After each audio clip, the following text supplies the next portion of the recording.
Hello, मैं बोल रहा हूँ, काम हुआ क्या? मैंने तुमसे कहा था ना कि कल 10 बजे तक तुम्हारा काम हो जाएगा। और मेरी पेमेंट कहाँ है? पेमेंट मिल जाएगा तुम्हें। कितनी बार कहा मैंने तुमसे कि मुझे आधे पैसे एडवांस चाहिए और बाकी का काम खत्म होने के बाद। काम करो, पैसा तुम्हें मिल जाएगा। फोन रखो तुम।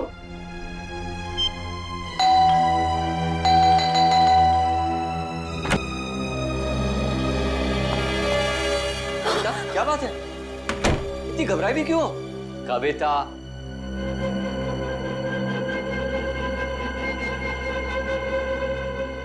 कविता, मैंने उसे वहां देखा था, नीचे नीचे खड़ा था वो।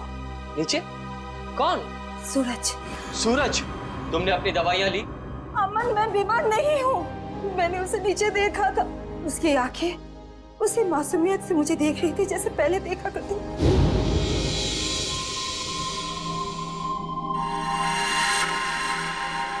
सूरज, सूरज तुम वापस आ गए? मैं जानती थी कि तुम आओगे। ये खून? सूरज, सूरज, सूरज! मैंने आवाज भी दी उसे। मेरे इन हाथों से उसे छूना चाहती थी, उसे आशीर्वाद देना चाहती थी, लेकिन जब तक मैं उसके पास पहुंची, वो गायब हो गया। कविता, ये सब तुम्हारा वहम है।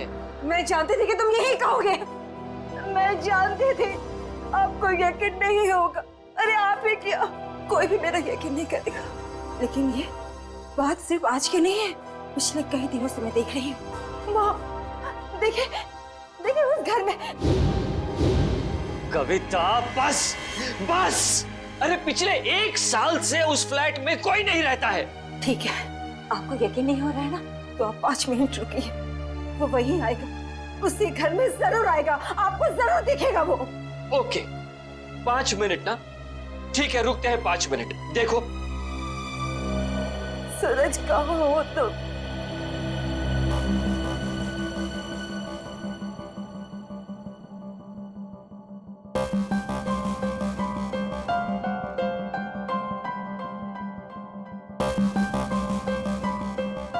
लो, हो गए तुम्हारे 5 मिनट। आया सूरज? आया? नहीं ना? प्लीज 5 मिनट और रुकिए, वो जरूर आएगा। बस कविता, बस। अरे अगले आधे घंटे भी यहाँ खड़ी रहोगी ना, तब भी वहां सूरज नहीं आएगा। तुम्हारे पास ये सब फजूल की बातों के लिए फुर्सत है, मेरे पास नहीं। Enough of this nonsense. रुकिए तो, वो आएगा, वो जरूर आएगा।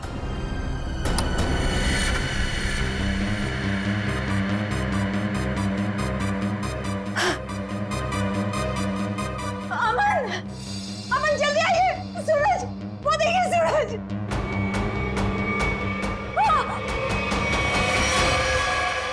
सूरज, अमन, अमन, अमन, जल्दी आइए, जल्दी आइए। अरे अमन, सूरज गिर गया। कविता, आइए जल्दी, आइए। वो छत से गिर गया है, मैंने अपनी आंखों से देखा है। चलिए जल्दी। कविता क्या कर रही हो? अरे सबके सामने तमाशा मत करो प्लीज। अरे हमें सूरज को बचाना है। सूरज, सूरज! क्या हुआ मैम साहब? आप इस तरह चिल्ला क्यों रही हैं? कहाँ है सूरज? सूरज कहाँ गया? कौन सूरज मैम साहब? इस विंग में तो इस नाम के कोई भी साहब नहीं रहते। अमन, अमन मेरा यकीन करिए, सूरज को मैंने ऊपर बालकनी से गिरते हुए देखा था। यही गिरा था वो। देखो, यहाँ तो कोई भी नहीं है कोई दिख रहा है? नहीं ना? कविता, क्या कर रही हो तुम? मैम साहब, जरूर आपने कोई बुरा सपना देखा होगा मैम साहब। नहीं, ना ही मैंने कोई सपना देखा है और ना ही मेरा ये कोई वहम है। मैंने उसे अपनी आंखों से देखा है, समझे तुम? कविता, कविता, बस करो तुम। मैं अब और बर्दाश्त नहीं कर सकता। आज तुम्हारे इस वहम को मैं दूर कर ही देता हूँ। ये इसी मनुष्य फ्लैट से तुमने सूरज को कूदते हुए देखा था ना? यही है ना वो फ्लैट? मैं सच कह रही हूँ अमन, मैं सच कह रही हूँ। मैंने अपनी आंखों से देखा है उसे गिरते हुए।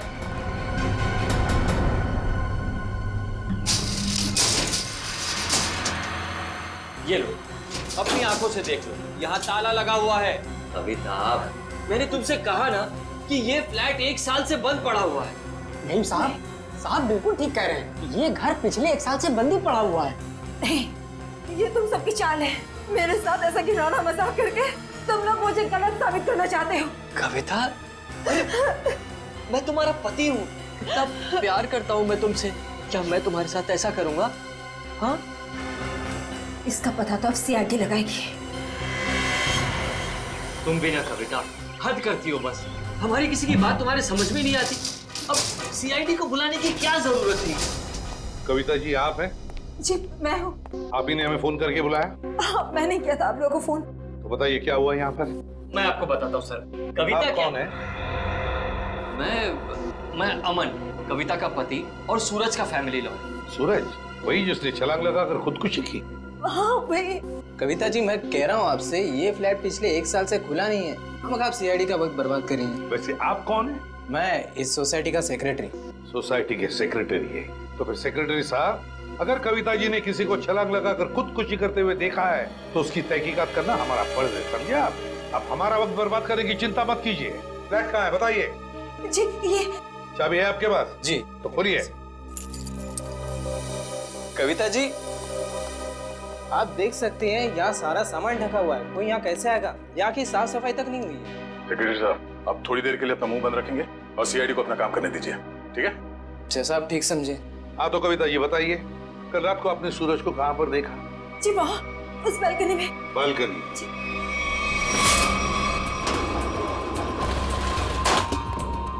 आइए बताइए, सूरज को कहाँ देखा था आपने? यहाँ खड़ा था। यहाँ पर? आज सर ये सब कल की बात नहीं, पिछले कई दिनों से मैं उसे यहीं देख रही हूँ। पर कविता जी ये हो कैसे सकता है? ये फ्लैट को बाहर से ताला लगा हुआ था और ये फ्लैट 6ठे माले पर है। भले ये फ्लैट 6ठे माले पर हो या 7वें माले पर, लेकिन यहाँ पर कोई तो आया था जरूर। कल रात को यहाँ पर कोई था, समझे? पर ये आप इतनी यकीन के साथ कैसे कह सकते हैं? ये मैं नहीं कह रहा हूँ, इस रेलिंग पर जो धूल जमी हुई है ना, ये हमें बता रही है। पर ये हो कैसे सकता है? कोई तो आया था यहाँ पे बालकनी में। ये बालकनी की रेलिंग पे ये मिट्टी देख रहे हो? यहाँ पे मिट्टी साफ है। ऐसा लगता है कोई यहाँ पे था जिसने इस रेलिंग के साथ छेड़छाड़ की। अब आप लोगों को मेरी बात पर यकीन हुआ ना सर? देखा अमन, मैं सच कह रही थी। एक मिनट। अगर किसी ने यहाँ से खुदकुशी की होती तो उसकी लाश कहाँ है? और इतने ऊपर से कूदने के बाद जमीन पर गिरते ही उसका सर फटा होगा, खून निकला होगा। जमीन पर ना उसकी लाश मिली, ना जमीन से खून के निशान। और तो और वॉचमैन तो कुछ देखता। अब हम देख लेंगे और पता भी लगा लेंगे। देख नीचे चलते हैं।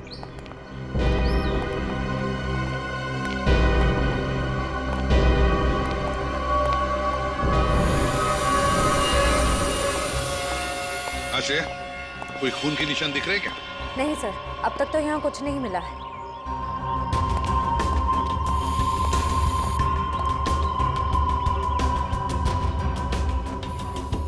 वॉचमैन, कल रात ड्यूटी पर थे ना तुम? साहब नहीं था। तो फिर तुमने देखा कैसे नहीं किसी को ऊपर से गिरते हुए? साहब रात में मैं ही यहाँ पे बैठा हुआ था। ये मेम साहब अचानक यहाँ आई और बोलने लगी कि सूरज ऊपर से कूद गया। अच्छा एक बात बताओ, कल कोई अनजान आदमी आया था कल रात को यहाँ इस विंग में?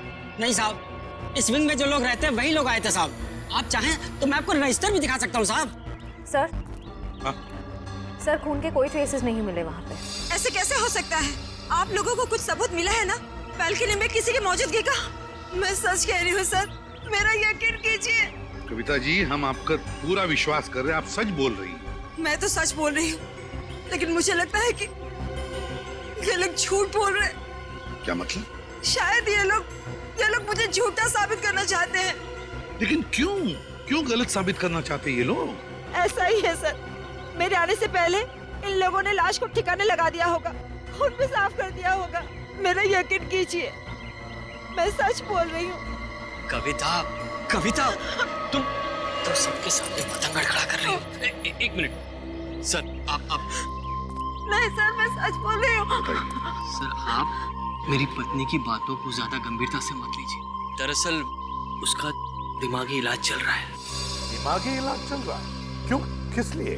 उसे हेलुसिनेशंस होते हैं सर। उसे ऐसे लगता है जैसे सब लोग उसके खिलाफ हैं। और जिस सूरज की वो बात कर रही है ना, उसकी तो 1 साल पहले मौत हो चुकी है। सूरज की मौत 1 साल पहले हुई थी? जी। अच्छा, और फिर भी इस बात का तो नजरअंदाज नहीं कर सकते ना कि आपकी पत्नी कविता ने किसी को ऊपर से छलांग लगाकर खुदकुशी करते हुए देखा है। बस एक बात बताइए, सूरज की मौत हुई कैसे थी? सर सूरज ने फ्लैट से कूदकर आत्महत्या कर ली थी। वैसे आप कौन है? मैं सूरज का चचेरा भाई प्रतीक और ये मेरी पत्नी नताशा।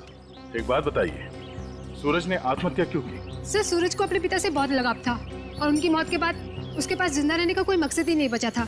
कविता जी, एक बात बताइए, क्या आपने 1 साल पहले सूरज को कूदते हुए देखा था अपने घर से? तभी मैं इस शहर में नहीं थी सर। मेरे वापस आने के बाद मुझे बताया गया था, लेकिन मुझे यकीन ही नहीं हुआ। माँ बाप की मौत हर बच्चों के लिए बहुत बड़ा सदमा होती है, लेकिन इसका मतलब ये नहीं है कि आप अपनी जिंदगी का अंत ही कर दो। सर, मैं पूरे यकीन के साथ कह सकती हूँ कि सूरज जिंदा था। पिछले कई दिनों से मैं उसे देख रही थी। कविता, सर आप यकीन कीजिए सर। बस करो, तुम्हारी तबीयत ठीक नहीं है। हाँ? चलो घर चलो, तुम्हारे आराम का वक्त हो गया। अमन, मैं सच क्या है? एक्सक्यूज मी सर, सर, चलो चलो चलो चलो मेरे साथ, चलो। अमन, मैं सच बोल रही। सर कविता आंटी को सूरज की मौत का बहुत गहरा सदमा लगा है, इसलिए उसके कूदने का दृश्य उनकी आंखों के सामने बार बार आता रहता है। सर कविता आंटी की अपनी कोई संतान थी नहीं और वो सूरज को अपने बेटे समान मानती थी। सूरज को हॉस्पिटल कौन ले गया था? मैं, नताशा और अमन अंकल, हम तीनों मिलकर लेकर गए। सर मैं भी था। आप? शेखर, सूरज के पिता का बचपन का दोस्त। कौन से हॉस्पिटल ले गए थे सूरज को? Sir city hospital. City hospital. देख, सूरज की मौत 1 साल पहले हुई है, तो पता लगाना पड़ेगा कि लोकल पुलिस स्टेशन का कौन सा ऑफिसर उस केस को देखता था, और फिर उसे लेकर सिटी हॉस्पिटल जाना पड़ेगा। 16 दिसंबर 2012 की रात थी जब सूरज को इस हॉस्पिटल में लाया गया था। काफी नाजुक हालत थी उसकी, कंधा टूट गया था उसका, सर पे भी गहरी चोट आई थी। लग नहीं रहा था कि वो बचेगा। लग नहीं रहा था? बिल्डिंग से कूद के उसकी मौत हो गई थी ना? मौत? नहीं सर, इस हॉस्पिटल के डॉक्टर इतने काबिल थे, उन्होंने उसको बचा लिया था। क्या सूरज जिंदा है? नहीं सर, वो मर चुका है। अरे अभी अभी तो तुम कह रहे थे कि डॉक्टरों ने उसे बचा लिया था। सर वो बच गया था और उसके जीने की पूरी तमन्ना खत्म हो चुकी थी। हॉस्पिटल से ऑपरेशन के 3 दिन बाद ही वो हॉस्पिटल से भाग गया और फिर ओडाला के ब्रिज से जाकर उसने आत्महत्या कर ली। ओडाला ब्रिज? मतलब सूरज की मौत बिल्डिंग से कूदने से नहीं, ओडाला ब्रिज से कूदने से हुई है। मगर सर सूरज के घर वालों ने हमसे झूठ क्यों कहा? खैर उसका तो पता हम लोग लगा ही लेंगे। पहले जरा उस डॉक्टर से मिलते हैं जिसने सूरज की जान बचाई थी। सूरज का ऑपरेशन डॉक्टर रेणुका ने ही किया था। डॉक्टर रेणुका? जरा बुलाइए उन्हें। पर अब डॉक्टर रेणुका इस हॉस्पिटल में काम नहीं करती हैं। काम नहीं करती? क्या मतलब? सर जिस दिन सूरज हॉस्पिटल से भाग गया था उस दिन डॉक्टर रेणुका भी हॉस्पिटल में आखिरी बार ही दिखी थी। सर हो सकता है डॉक्टर रेणुका ने ही मदद की हो सूरज की हॉस्पिटल से भागने में, क्योंकि इतनी गहरी चोट लगने के बाद कोई आदमी अकेले तो भाग नहीं सकता। ठीक है। जब सूरज का ऑपरेशन हो रहा था तो आप भी थी ना ऑपरेशन थिएटर में? हाँ सर, सूरज का बच पाना तो लगभग असंभव था, मगर डॉक्टर रेणुका ने तो कमाल कर दिखाया। उन्होंने सूरज की जान बचा ली। हॉस्पिटल में सब लोगों ने उनकी तारीफ भी की थी। जब सूरज इतना घायल था तो वो हॉस्पिटल से भागा कैसे? आपके हॉस्पिटल की सिक्योरिटी ठीक नहीं लगता है? पता नहीं सर कैसे भाग गया। डॉक्टर रेणुका ने तो उन्हें नींद का इंजेक्शन भी दिया था। लगभग 3 घंटे तक तो उन्हें होश ही नहीं आना चाहिए था। ठीक है, आप जरा हमें रेणुका जी के सारे डिटेल्स दीजिए, सारे रिकॉर्ड्स। ओके ओके सर, मैं अभी लेकर आती हूँ। रेडी? पता करो उस रात सिक्योरिटी में कौन था, लेके आओ। सचिन आप इनके साथ होडाला ब्रिज जाओ, देखो कहाँ से छलांग मारी थी उस सूरज ने। सर आइए। आदे? नहीं अभी तो मैं हॉस्पिटल में ही हूँ। हाँ कुछ हैरत अंगेज चीजें पता चली है, मिलके बताता हूँ। Okay okay bye. सर उस रात ये वॉचमैन ड्यूटी पे था। एक घायल आदमी हॉस्पिटल से भाग गया है? ड्यूटी पे सोते हो क्या? साहब मैंने उसे रोकने की पूरी कोशिश की थी, लेकिन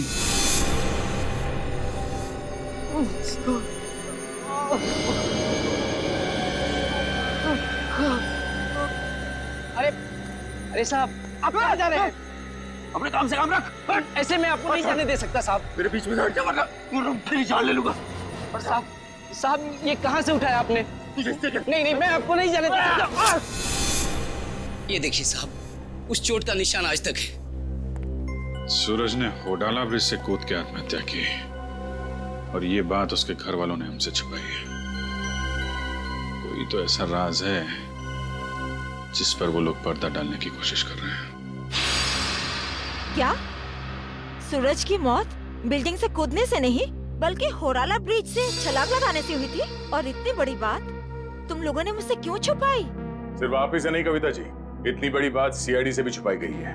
कानून से कोई बात तब छुपाई जाती है जब जुर्म के ऊपर पर्दा डालने की कोशिश की जा रही हो। हाँ? वो ये बात हमने कविता से इसलिए छुपाई थी, हम नहीं चाहते थे कि कविता सूरज के वापस लौटने की झूठी उम्मीद में जिए। जी हाँ सर, मौत बिल्डिंग से कूदकर हुई हो या फिर होडाला ब्रिज से छलांग लगाकर, सच तो ये है कि सूरज अब कभी भी लौटकर वापस हमारी जिंदगी में नहीं है।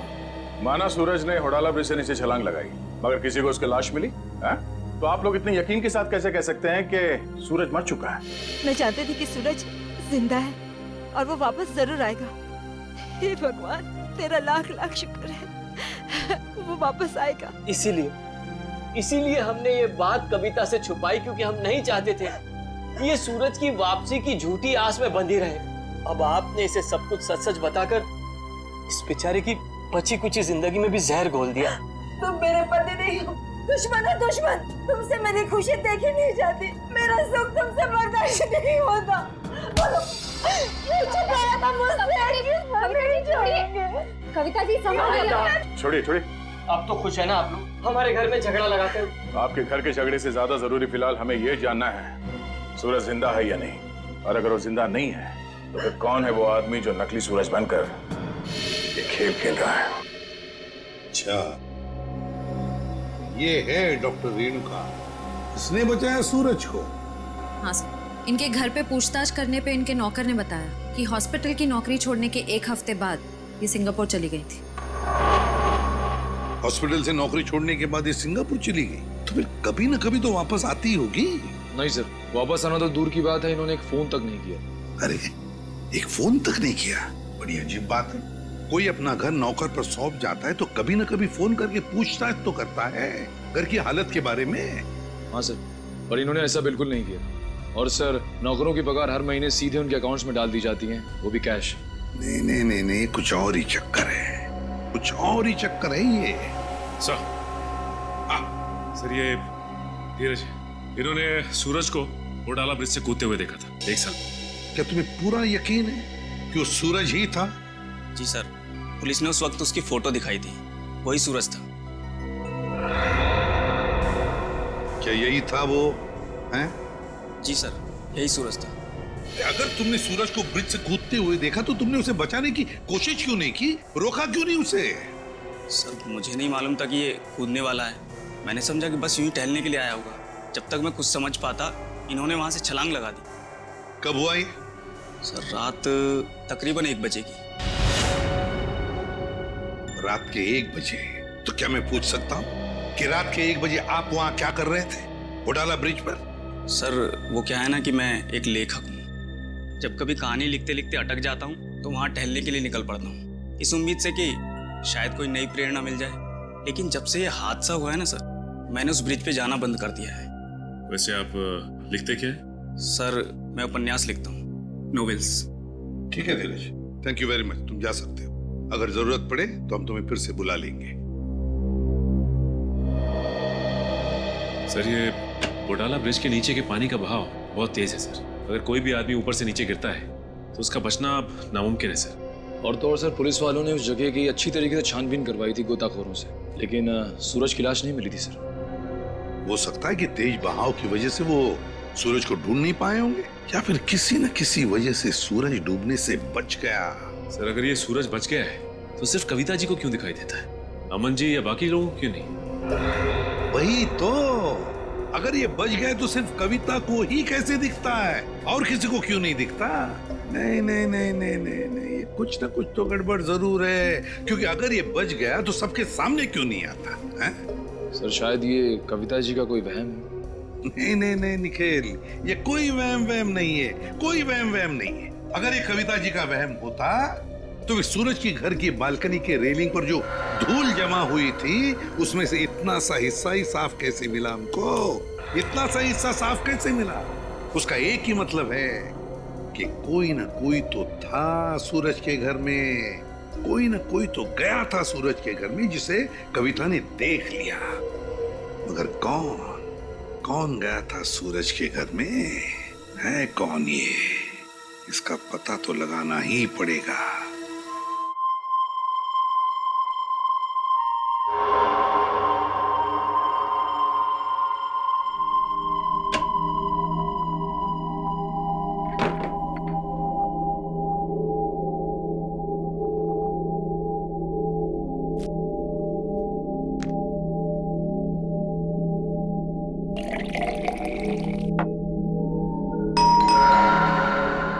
इस वक्त कौन हो सकता है?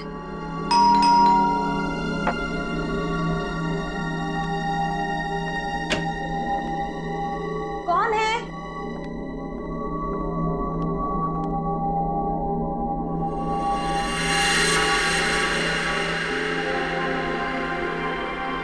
सूरज, सूरज, आज सबके मुंह पे ताला लग जाए।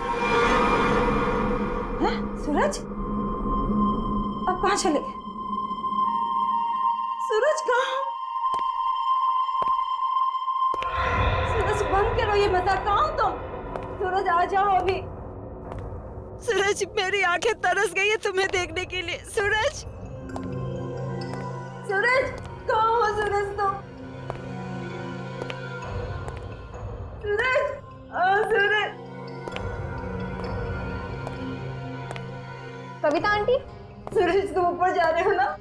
आप ठीक हो ना? मुझे तुम्हारे कदमों की आवाज आ रही है। सूरज रुक जाओ। आप ऊपर क्यों जा रही हो? सूरज रुक जाओ, रुक जाओ सूरज। कविता आंटी, इस वक्त आप छत पर क्यों जा रही है? सूरज, सुना ही नहीं होगा। सूरज, सूरज मैं जानती हूँ कि तुम छत पर आके छिपे हो। देखो, अब अच्छे बच्चे की तरह वापस आ जाओ। अब मेरे सब्र का और इम्तिहान मत लो सूरज। कहाँ हो तुम? अब अगर तुम 5 गिनने तक बाहर नहीं आए ना, मैं तुमसे कभी बात नहीं करूंगी। 1, 2, 3, 4।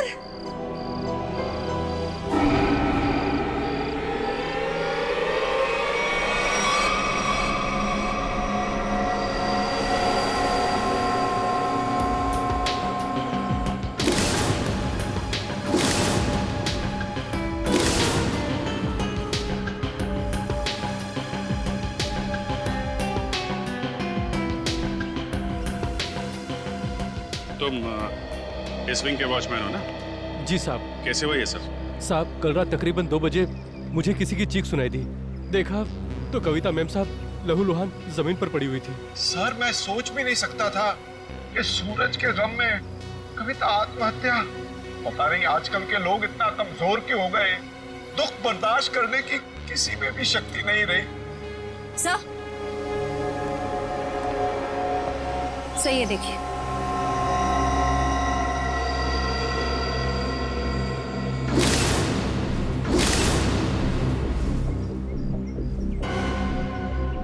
ये बात है।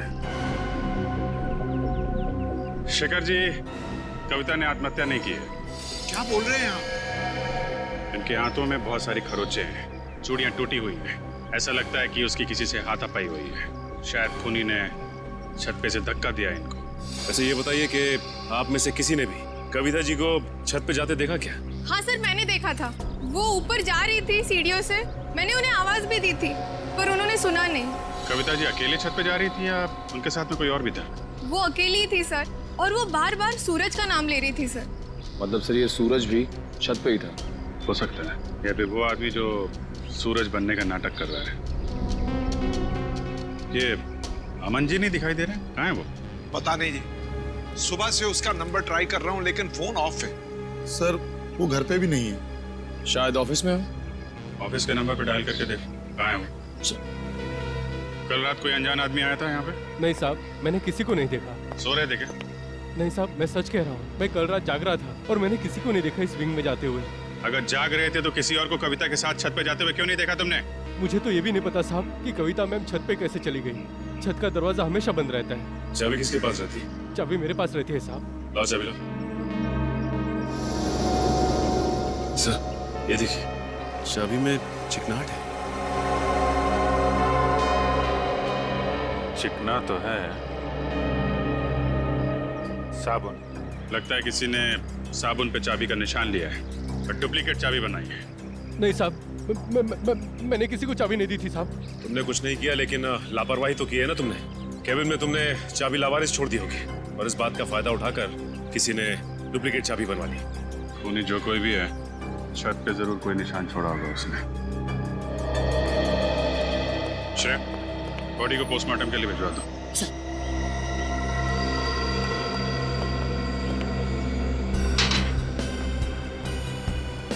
यहां से गिरी है।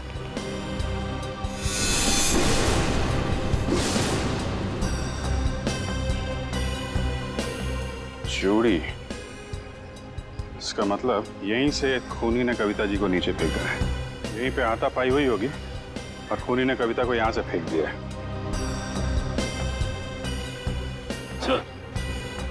ये देखिए जूते के निशान, जरा नाप के देखो। इसका मतलब खूनी 10 या 11 नंबर के जूते पहनता होगा। लेकिन सर ये भी तो हो सकता है कि ये जूता खूनी का ना हो और किसी ऐसे आदमी का हो जो इस बिल्डिंग में रह रहा हो। सचिन वॉचमैन बता रहा था ना, दरवाजे पे ताला लगा रहता है और उस चाबी पे भी साबुन लगा हुआ है। इसका मतलब खूनी ने डुप्लीकेट चाबी बनाई है। ये निशान खूनी का ही होगा।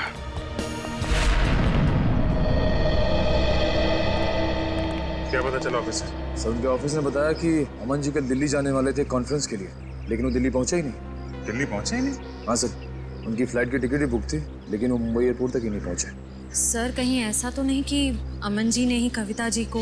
कैसी बात कर रही हैं आप? अमन कविता से बहुत प्यार करता था और वो कविता के लिए अपनी जान तक दे सकता था। ऐसी बात है तो फिर अमन गायब क्यों हो गया? बीवी की मौत हो गई और पति लापता? सर मुझे शुरू से ही अमन के हाव भाव कुछ ठीक नहीं लग रहे थे। क्या मतलब? सर, अमन जी शुरू से ही हमारे परिवार के वकील रह चुके हैं। सूरज के माता पिता की मौत के बाद उन्होंने कभी किसी को बताया ही नहीं कि जायदाद का बंटवारा कैसे होगा। सर मुझे लगता है अमन के दिल में खोट है, वो खुद ही सारी जायदाद हड़पना चाहता है। और हो सकता है कविता आंटी को सूरज बन के डराने के खेल में उन्हीं का हाथ हो। खैर अमन इसमें शामिल है कि नहीं ये तो हम लोग पता लगा ही लेंगे, लेकिन ये बात तय है कि ये सारा खेल जायदाद की वजह से ही रचा जा रहा है। सूरज अगर बिल्डिंग में आया था तो आसपास जरूर किसी ने देखा होगा। हाँ सर, सामने पान की दुकान है सर। अरे भाई सुनो। आइए साहब, 4 पान लगा देता हूँ। मैडम के लिए मीठा पान, चेरी वाला।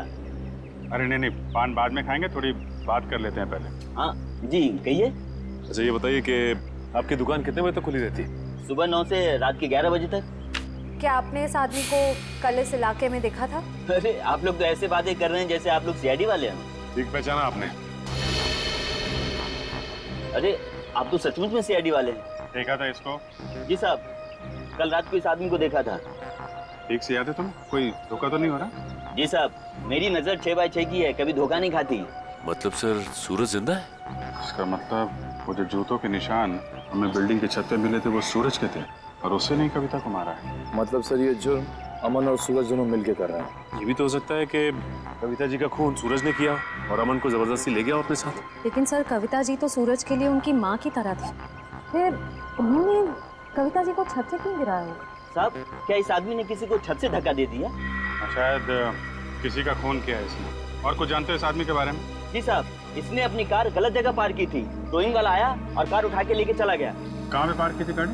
वहाँ साहब, वहाँ खड़ी थी। XYZ 040925। पता लगा किसके नाम पे रजिस्टर्ड है ये कार? अच्छा वो सर इस सूरज का ठिकाना मिल गया, वरना ये आदमी तो अपनी टो हुई गाड़ी लेने भी नहीं आया। और आता भी कैसे? चोरी की गाड़ी जो थी, एक एक कदम फूक फूक के रख रहा है ये सूरज। हाँ सर, और छुपने के लिए भी उसने एक ऐसा ठिकाना चुना जो एक NRI का। हाँ, एक NRI का, एक ऐसा आदमी जो महीनों तक अपनी घर की हालत देखने के लिए आता तक नहीं। यहाँ पे ताला लगा हुआ है। बोल दो।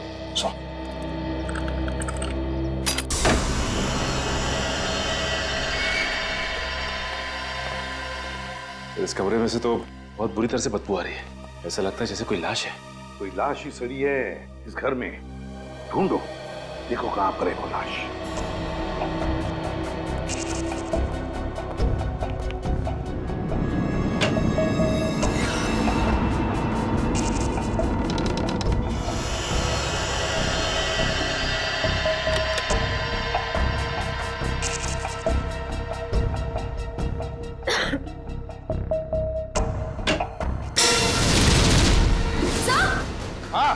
सर जल्दी आइए।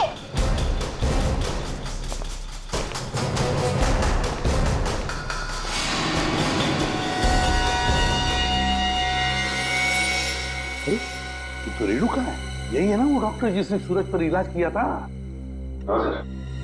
ये रेणुका ही है।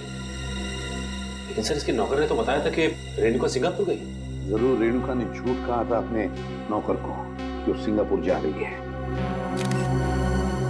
सर ये देखिए, गले पे निशान। ऐसा लगता है किसी तार से गला घोंट के मारा गया है। बिल्कुल पतला सा था, और जिस तरह से बदबू आ रही है, जिस तरह से ये लाश सड़ी है, लगता है 2-3 दिन तो हुए हैं इस खून को। सर ये देखिए, उसके हाथ पे भी निशान है। वो इधर भी।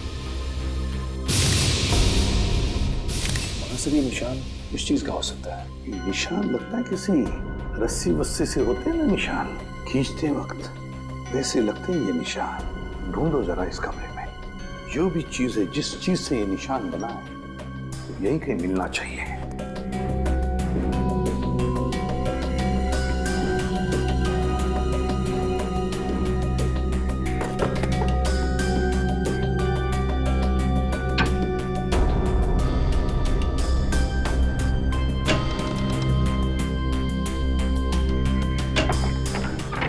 माय गॉड, सचिन ये देखो क्या है यहाँ पर कबर्ड में। डमी।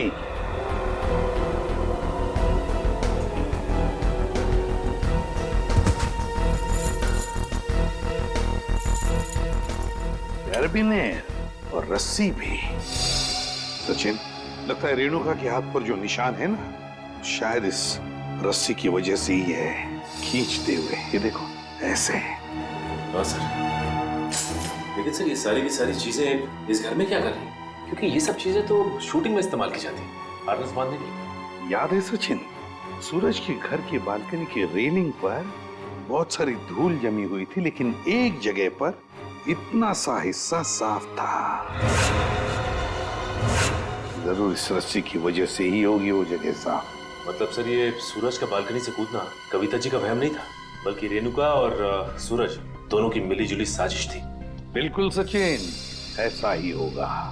हुआ ये कि सूरज जब अपने घर में आया तो कविता ने उसे सामने से देख लिया। फिर सूरज और रेणुका ने मिलकर इस डमी को अपने बालकनी से नीचे फेंक दिया। तब कविता को शायद ऐसे लगा कि सूरज अपनी बालकनी से कूद पड़ा, तो वो अपने पति के साथ नीचे दौड़ कर आई, और यहाँ सूरज और रेणुका इस डमी को ऊपर खींचने लगी इस रस्सी से, और इसीलिए खींचने की कोशिश में रस्सी के जख्म के निशान रेणुका के दोनों हाथों पर आ गए। मगर सर ये सारा का सारा प्लान रेणुका और सूरज का था। एक बात समझ में नहीं आई, ऐसी क्या मजबूरी आई सूरज के सामने कि उसे रेणुका को मारना पड़ा? शायद रेणुका सूरज को ब्लैकमेल कर रही थी। Double game. काम करो, इस रेणुका के सारे फोन रिकॉर्ड्स चेक करो, सारे फोन रिकॉर्ड्स, और साथ में ये भी पता लगाओ कि ये डमी, ये कैरबिनेर और ये रस्सी कहां से खरीदे गए थे। पता चलेगा इस पूरे प्लान के पीछे किसका हाथ है, किसका दिमाग है। सर, हाँ, सर आपने ठीक कहा था सर। वाकई में रेणुका के कॉल रिकॉर्ड से दूध का दूध और पानी का पानी हो गया सर। क्या पता चला फोन रिकॉर्ड से? ये देखिए सर, पिछले 1 साल में रेणुका को सबसे ज्यादा कॉल इस नंबर से आया सर, और ये नंबर अमन जी का है। हाँ, सबसे ज्यादा फोन अमन से आए हैं। तो क्या अमन हमसे झूठ बोल रहा है? कहीं अमन भी तो मिला नहीं इसमें? हो सकता है सर, हो सकता है कि अपनी बीवी की मानसिक स्थिति का फायदा उठाया उसने, और ये सारा ड्रामा रचा सूरज का, ताकि वो अकेले उसकी प्रॉपर्टी का हकदार बन जाए। सर एक बात मेरी समझ में नहीं आ रही है, वो सूरज जिसे उस पान वाले ने देखा था, वो असली सूरज था या नकली? वो असली भी हो सकता है श्रेया। भले ही सूरज ने होडाला ब्रिज से छलांग लगाई, मगर उसकी लाश कहाँ मिली है किसी को? अब तक किसी को भी उसकी लाश नहीं मिली है।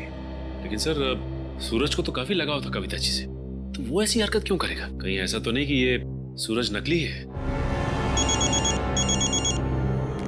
आ गया क्या? Great work Sachin. पता चल गया उस दुकान का जहां से वो डमी खरीदा गया था। अब पता चलेगा कि असली सूरज कौन था और नकली सूरज का। सर हीरोइन की वीक्स तो मैं आपको 20 तरह की भिजवा सकता हूँ सर।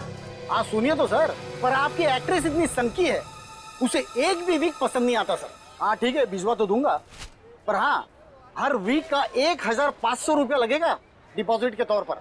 मंजूर है? Okay sir. क्या भाई साहब, मेरे लायक भी कोई विग है क्या? क्यों नहीं सर, एक मिनट। हाँ सर, आपकी पर्सनैलिटी को देख के ये विग जचेगा सर। नहीं, मेरे हिसाब से इनके ऊपर ये विग सूट करेगी, और मेरे ऊपर ये वाली, और फ्रेडी तुम्हारे ऊपर ये थोड़े लंबे बाल चाहिए ना, इनके ऊपर ये वाला जचेगा। सर ये कैसा मजाक है? मजाक नहीं, हम लोग सीआईडी से हैं। सीआईडी? जी हाँ। कौन आया था इनमें से आपके पास? नहीं सर, कोई नहीं आया था सर। ध्यान से देखो, हो सकता है इनमें से कोई आदमी ये डमी लेने आया हो। हाँ सर, ये डमी तो वो आदमी किराए पर लेकर गया था सर, और वापस आ ही नहीं सर।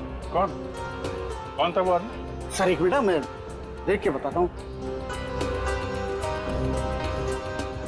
मिल गया, धीरज नाम था उसका सर। सर उस आदमी का नाम भी तो धीरज था ना, जिसने सूरज को ब्रिज से कूदते हुए देखा था। अच्छा भाई साहब, ये उस आदमी के चेहरे पे कोई कटा हुआ निशान था क्या? हाँ सर, ऐसा ही कटा हुआ निशान था सर। तो ये धीरज भी शामिल है इस षड्यंत्र में, अमन और रेणुका के साथ। रेडी, पता लगाओ इस धीरज का मोबाइल इस वक्त कहाँ पे है। अरे वो पिक्चर देखी है मैंने यार, बहुत घटिया है। अरे क्या बात कर रहा है यार, वो पिक्चर इतनी घटिया कैसे हो सकती है? भाई उसका डायरेक्टर जाना माना है, और गाने जबरदस्त, एकदम जबरदस्त हैं। कानून के गाने भी बहुत जबरदस्त होते हैं। कानून के गाने?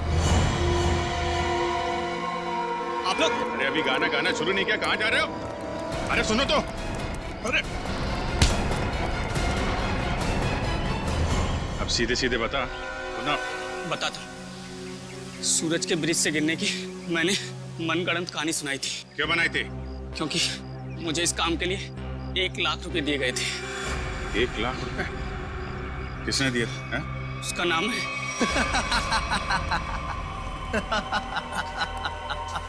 क्यों किया तुमने कविता के साथ ये सब, और मुझे यहाँ इस तरह बांध कर तुम्हें क्या मिलेगा? सुकून, ढेर सारा सुकून। ठीक उसी तरह जिस तरह मौत की दुनिया से निकलकर जिंदा लोगों की दुनिया में आकर मिलता है, वो सुकून। बकवास बंद करो। ना तुम कभी मरे थे और ना ही तुम सूरज हो। बहरूपिये हो तुम, बहरूपिये। अरे बाप रे, तुम्हें तो सब पता है। क्या है ना कि इतनी बातें जानना तुम्हारी सेहत के लिए ठीक नहीं है, तो मैं सोच रहा हूं कि तुम्हारी सारी तकलीफें मैं दूर कर ही देता हूं। ये क्या कर रहे हो तुम? इतनी बातें जानना तुम्हारी सेहत के लिए ठीक नहीं है, तो मैं सोच रहा हूं कि तुम्हारी सारी तकलीफें मैं दूर कर ही देता हूं। ये क्या कर रहे हो तुम? रुक जाओ जतिन, इसकी टिकट काटने से पहले इसे देख लेने दो कि ये सारा खेल किसका रचा हुआ है। तुम? हाँ मैं कभी सोच भी नहीं सकता था कि इस सब के पीछे तुम हो। तुम्हारे सोचने की शक्ति वैसे भी कभी कुछ खास रही नहीं, और अब अपने जीवन के आखिरी पलों में अपने दिमाग पर जोर डालना बंद करो, हम ही सब कुछ आपको बता देते हैं। क्यों जतिन? क्या है ना कि तुम्हारे मरने के बाद मैं कोर्ट जाऊंगा, सूरज बनकर सरकारी कागजों पर दस्तखत करूंगा। फिर क्या है, सारी जायदाद हमारी। क्यों बॉस? अरे तुम लोगों को प्रॉपर्टी चाहिए थी तो मुझसे पहले ही कह देते। कविता की जान लेने की क्या जरूरत थी? बहुत अफसोस है कविता की मौत का। जतिन चलो अब देर मत करो, इसे भी भेज दो कविता के पास, भेज दो। Yes boss.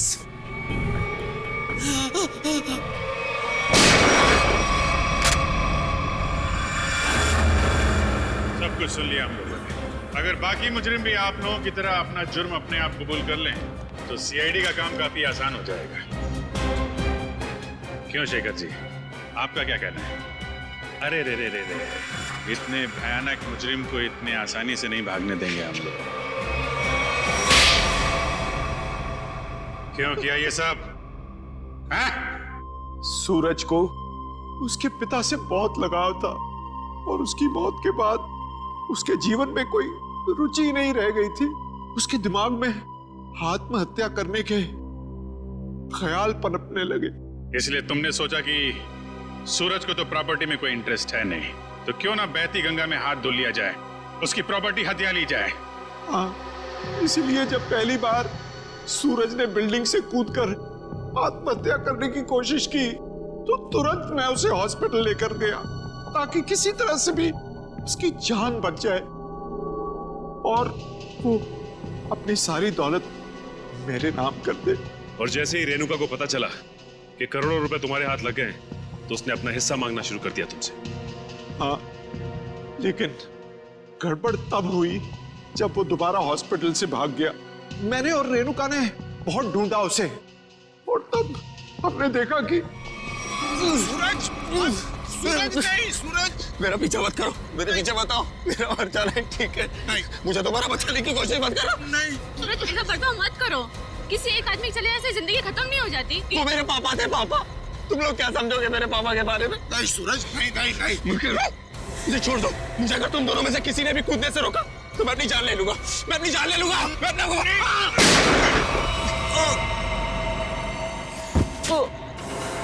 क्या सूरज को तुमने मार डाला? जानबूझकर नहीं मारा, गलती से गोली चल गई थी और फिर उसकी लाश को हमने नीमवाड़ी के जंगल में दफना दी। और फिर धीरज को तुमने अपना झूठा गवाह बना लिया ताकि कानून को गुमराह कर सको। हाँ, और जब हमें जतिन मिला जो सूरज का हम शक्ल था तो मुझे ऐसा लगा कि शायद कुदरत यही चाहती है कि मैं करोड़ों का मालिक बनूं, वरना ऐसा संयोग क्यों होता? कुछ संयोग इसलिए होते हैं कि ताकि अपराधियों को उनके किए हुए की सजा मिल सके। तुम दोनों फांसी की तैयारी करो, फांसी होगी तुमको, फांसी।